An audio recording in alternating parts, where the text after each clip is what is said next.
Hey everyone, this video will show you how to assign an IP address to your Toshiba copier.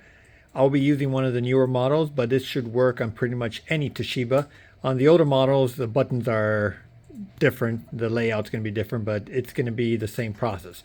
So let's get started. First off, you need to make sure you got a network cable connected to your machine. Make sure it's a working cable connected to your network. If you don't have that, it's not going to work. Now you go to the screen.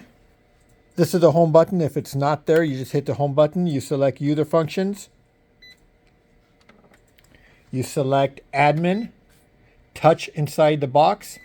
Type in 1, 2, 3, 4, 5, 6, which is the default of Toshiba. If that doesn't work, then you have to reset your admin on your machine. All Toshiba copiers have a default of password of 1, 2, 3, 4, 5, 6.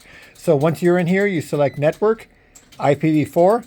And this is where you would assign it an IP address. All you do is simply type in or touch the box and then the keypad open, then you give it whatever number you want. Now, if you don't know what IP address to assign it, if you don't know how to find one on your network, you either contact your IT tech and they'll be able to provide you with a unused IP address that you can assign this copier.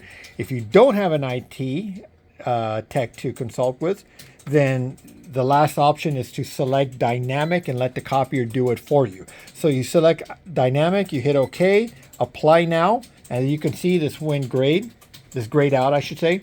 You got to wait for that network initializing message to go away.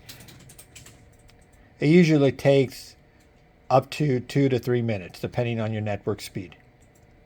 Okay, the message went away, so you can go back into network, IPv4, and as you can see, it's still grayed out in the back end here, but it did select an IP address. So what I do recommend, you could either leave it in dynamic or select static and lock it in there so that there's no chance of it changing. If you leave it in dynamic, there's a chance of it changing. So I would select static. It's going to copy the same IP address it picked and hit OK. And you're going to have to go through the same process again, apply now, and do the waiting game here.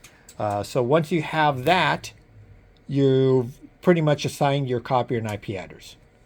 Okay, once the message goes away, I suggest you go into reports, you select list, and print out the configuration report. This way you have a hard copy of the IP address. When you take it to your computer, you can install the print drivers and get into the back end of the copier. So 2 pages will print out, and the first page will have the information you need, which is right there. Good luck, guys.